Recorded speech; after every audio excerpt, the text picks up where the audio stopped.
ఓం శ్రీ సాయిరామ్.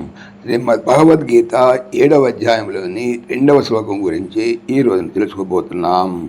సాయిరామ్. భగవానుడు గత శ్లోకములో భగవంతుని సంపూర్ణముగా నిస్సంశయముగా తెలుసుకోవాలంటే కావలసినటువంటి యోగ్యతలు మూటిని తెలియజేశారు. అవి ఏమంటే భగవంతుని అందే మనసు ఆసక్తమై ఉండుట, రెండవది భగవంతుని ఆశ్రయించటం, మూడవది ధ్యానాది యోగాభ్యాసములు చేయించటం అని తెలిపారు. ఇక ఈరోజు తెలుసుకోబోయేటువంటి 2వ శ్లోకంలో జ్ఞానం దేహం సవిజ్ఞానమిదం వక్ష్యామ్యశేషతః యజ్ఞాత్వా నేహ భూయో న్యంజాతవ్యమవశిష్యతే.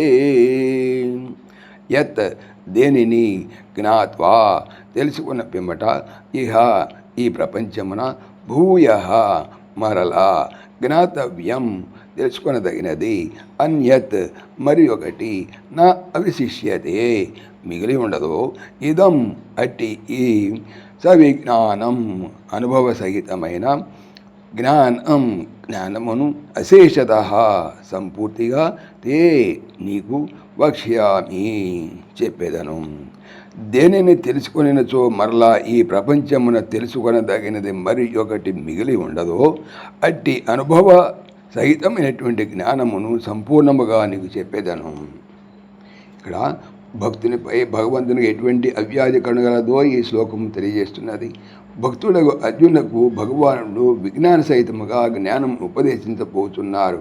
ప్రపంచమున అనేక విద్యలు కళలు ఉన్నాయి, కానీ వాటిలో ఎన్నిటిని తెలుసుకున్నా కానీ విద్య సంపూర్ణము కానేరదు, ఇంకను కొంత శేషించి ఉంటుంది. కానీ భగవంతుని గురించిన జ్ఞానమును అనుభవపూర్వముగా పొందితే సమస్తమును తెలుసుకున్నట్లవుతుంది. ఆ తర్వాతకి తెలియదగినది ఏది మిగిలి ఉండదు. సాయిరామ్. జై శ్రీకృష్ణ. ఈ ఛానల్ సంబంధించిన పూర్తి వివరణ డిస్క్రిప్షన్లో చూడవచ్చును. జై శ్రీకృష్ణ. ఓం దేవకీ నందనాయ విద్మహే వాసుదేవాయ ధీమహి తన్న కృష్ణ ప్రచోదయాత్. ఓం సర్వం శ్రీకృష్ణార్పణమస్తు. జై శ్రీకృష్ణ. జై జై శ్రీకృష్ణ. ఆత్మీయులకు మనవి, ఈ ఛానల్తో పాటుగా భగవానుడు అనంత మహిమల శ్రీ సత్యసాయి అనేటువంటి మరొక ఛానల్ను నా చేత చేయిస్తున్నారు. దీనికి సంబంధించిన లింక్ డిస్క్రిప్షన్లో చూడవచ్చు. సాయిరామ్.